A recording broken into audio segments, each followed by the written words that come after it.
Hello there, right here we got a brand new beta version for the Bedrock Edition. It comes with the new Allay Mob. There's a lot to go over with this cool mob, as well as other news to do with 1.19. So I'm currently here in the beta version of the Bedrock Edition, and they just came out with a new experimental beta, which introduced the Allay Mob. This is the mob that we voted for during the Minecraft live event. One of its cool features is if you right click a block on it, it will hold it in its hands, then it'll go around and search the area for more items just like the item you gave it. So if I go ahead and throw one grass block off on the ground, you can see they go ahead and pick it up, and then they'll try to drop it off at the player. And any allay that you hand a item to, they will continue to follow the player. It's kind of like a little helper that follows you and picks up whatever item it's holding. And if you get too far away from the allays, they just kind of freeze in place until you get closer. And if you play a note block near these guys, that note block will then become the place where they decide to drop off the item, rather than giving it to the player. So if you put some hoppers near the note block, you're able to pick up the items automatically. Otherwise, they just keep picking up the same item and dropping it again. Now the way you find allays naturally is from the pillager outpost. That is, these little cages that sometimes have iron golems in them will now also have a chance to have some allays in them. Not all outposts will have this, but this one here does. Looks like there is 3 allays in there. So this kind of goes along the same theme as the illagers are capturing and holding friendly mobs, like the iron golems, like kind of friendly, and they go after villagers, and those guys are friendly. So if we go ahead and place an allay next to these guys, they don't look like they will automatically attack it. Now the allay is holding an item, you can right click it again to get it back. It doesn't look like the Vex will attack allays. Now using a dispenser to dispense the item doesn't automatically have the allay hold it. But that would be a really cool feature to automatically give them items, or even a way to automatically remove their items so you can switch out with a new one. Now when a note block is activated, that will make the allay only track towards that note block for 30 seconds. So you need a redstone clock to constantly keep them to come back to the same note block. Notice you also can see these noises actually going out to the different allay in the area. Now I went ahead and increased my simulation distance, so let's see if they no longer freeze when you go far away, and that seems to be the case.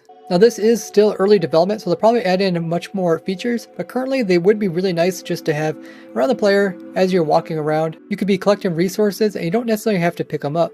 Like you could chop down a bunch of trees, and when the saplings fall down, the allay can go around and pick up all the saplings. Or you can put them like inside of my Amidst farm, where the items sometimes fall all about and they can easily pick them up and drop them off in their container. Also, it will be nice when you're mining such a large area, a bunch of blocks would drop on the ground and they would go around, pick them all up and put them into a single area. Now these guys can only pick up items that are on the ground. They can't pick up something that is in block form or doesn't already exist in the world. So typically just wandering about, there isn't that many cases where items are just sitting on the ground. Chicken eggs might be one thing, or something that gets washed off, like grass gets washed off and then it drops the seeds. But they're definitely going to be useful when you're like building and you drop a block. They can come around and pick up those blocks that you drop, especially if they fall kind of out of your range and you don't want to go down and grab it. Hopefully they add in some more automation so that we could do some really cool stuff. Now if you right click on the allay with a different block, it won't switch what it has. Let me know in the comments what features you think the allay should have.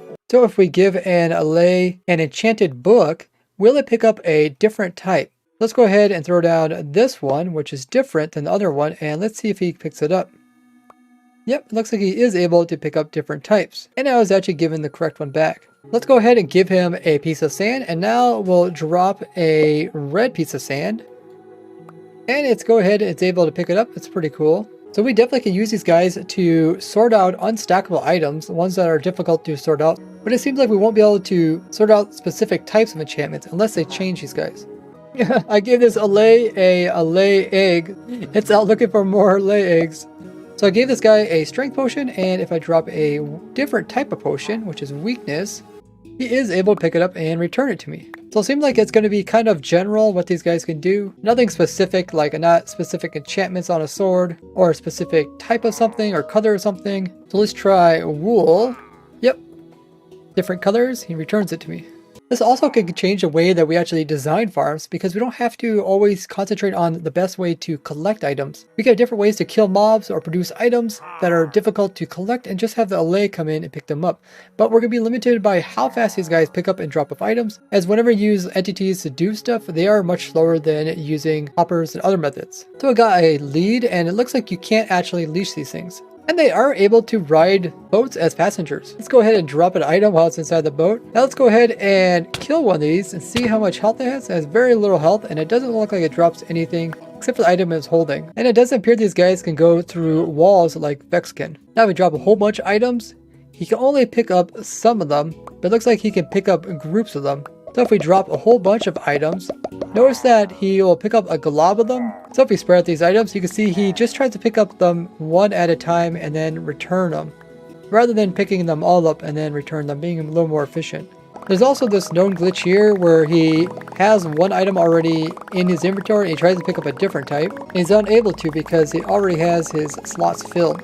This would be really cool to have inside my raid farm to sort out totems of undying. If there's something specific you want me to test with the Allay, let me know down in the comments, and we'll do that during my Wednesday snapshot testing stream, which is at 2 p.m. Eastern time.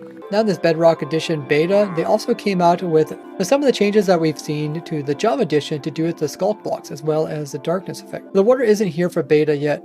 We also have some other Minecraft news, some of it related to 1.19.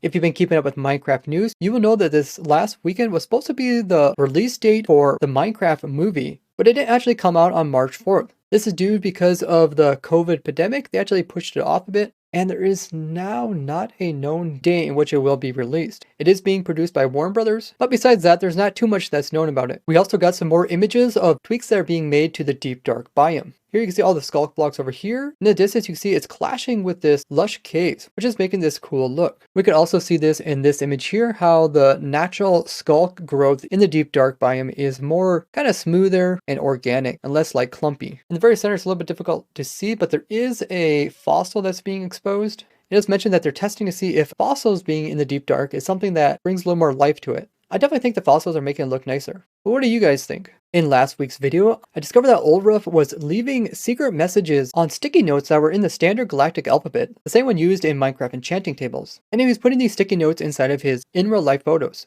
I deciphered the last one, which turned out to be red sheep. But this week he also posted another image with some more cryptic messages.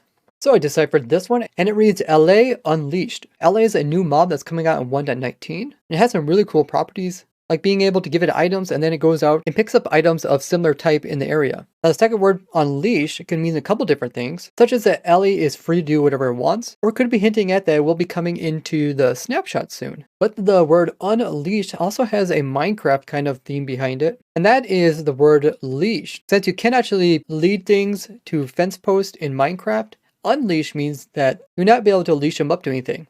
So just like the previous clue, I sent Ulruf a image showing that I found his little hint with the Allay and a lead, also known as a leash, and it's being crossed out as in to illustrate Allay Unleashed. It could also be a hint that Allay cannot be connected to leads, which would make it very difficult for them to be transported around. There's some other cool things that the Allay does, which I cover here, and you can check out after watching this video.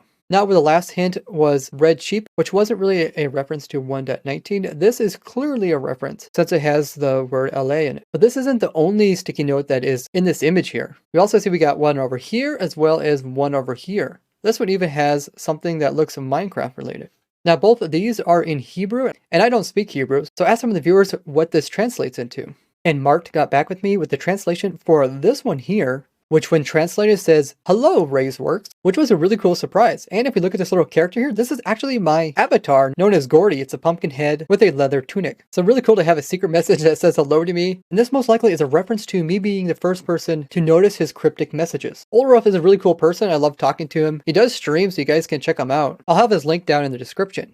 But there's actually a third sticky note that is on his table here. And when this one is translated, it says, "You found one secret, but you also missed one." So this is a reference where I found the cryptic message translated into red sheep. But Ulruf is saying that there is another cryptic message that I missed. So I went back through his Twitter post where he's making different recipes, looking for hidden messages, and I also had everywhere where he wrote in Hebrew translated. But the messages on these food cards typically say what type of food it is, but rather than in Swedish, it's in Hebrew. But then I got to this picture here, and in the far top right corner, you can see there is a sticky note that has the standard galactic alphabet. So this most likely is what he's referring to, the first actual message, and the one that I missed. Translating this one translates to the same as the second one, which is red sheep.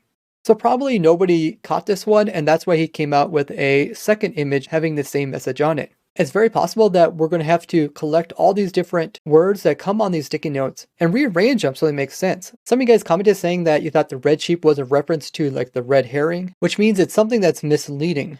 So it's possible that these hidden notes are just something fun that Oloroth is doing, but most likely they will give us some insight into the future updates of Minecraft. Now there are some pieces of paper around here too that have some messages on it, but Mark said he had a hard time reading these. He said this paper here talked about torches, which is not a common thing in Hebrew, so it could be Minecraft related. Now I'll have the original post in the description. If any guys are able to decipher these other notes, go ahead and ping me in my Discord. And this is a good time to remind you guys to join me on my Twitter here, where I give you guys updates on the latest things that I am designing.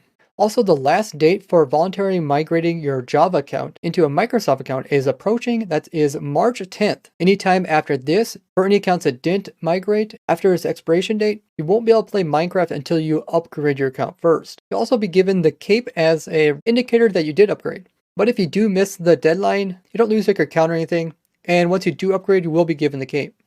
Now, Minecraft Festival is another thing that's supposed to be coming in 2022. This is where Mojang kind of pushes off the whole Minecraft Festival thing to a third party. We'll just focus on that. That way Mojang can focus on just doing updates in Minecraft. So the event's going to be a little bit different than anything we've seen in the past. But of course with COVID, this got pushed off, and it's going to be sometime late this year, but there is no official date. It's supposed to be in Orlando, Florida. And the reason I'm bringing this up is because the selling of tickets was supposed to be starting in March. And we are already here in March, so it's very possible that this month they'll open it up for sales. And there's different packages for different amounts. But they also said that there's going to be an exclusive Minecraft Festival cape that's both for Java and Bedrock. Now in the past, I was never able to go to any of the Minecraft events. It was just way out of my budget. But I'm hoping to be able to make it to this one. If you'd like to help me try to get to Minecraft Festival, you can support me either on Patreon or through my PayPal, which I'll have linked in the description.